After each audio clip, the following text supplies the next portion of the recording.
Parduodamas vieno kambario butas ilgamečio ir jau pripažinimą turinčio statytojo Haner projekte Vilniuje Riterių gatvėje.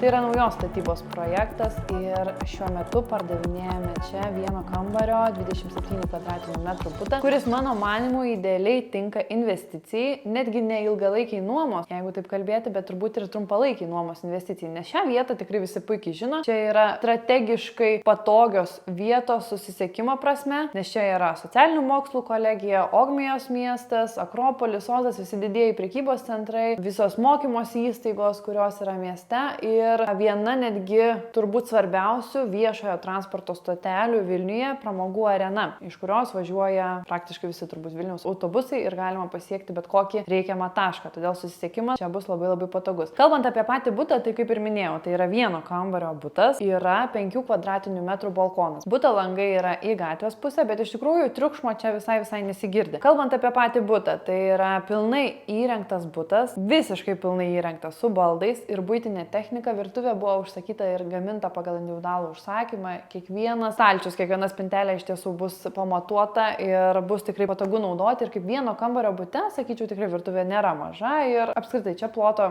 pakankamai jaučiasi, kad yra nemažai. Yra erdvės. Tas butas, mano galva, idealus tiems, kurie turbūt daug dirba ir jiems reikalinga tiesiog pernakvoti kažkur tai Vilniuje mieste. Toliau yra valgomasis stalas su kėdėmis, yra didžiulė spinta, įmontuota spinta su daug lentynų, stalčių koridoriuje, kad būtų vietos pasidėjimui daiktams. Tikrai esant poreikiu galima turbūt būtų dar įkomponuoti ir sumontuoti dar vieną kažkokią papildomą spintą, galbūt drabužiams. Na ir pereinant prie vonios kambario, tai yra dušas ir skalbimo mašina su džiovyklė. Todėl viską čia, ko gali prireikti komfortiškam, kokybiškam gyvenimui, tikrai rasite ir papildomų investicijų įsikėlimas tikrai nereikalaus. Todėl jeigu manote, kad norėtumėte investuoti ir įsigyti šį butą, o gal ieškote savo būtent mažo ploto butą, tikrai labai mielai kviesčiau atvykti į apžiūrą. Aš esu nekilnojamo turto brokerė Ernesta, mielai jums jį parodysiu gyvai.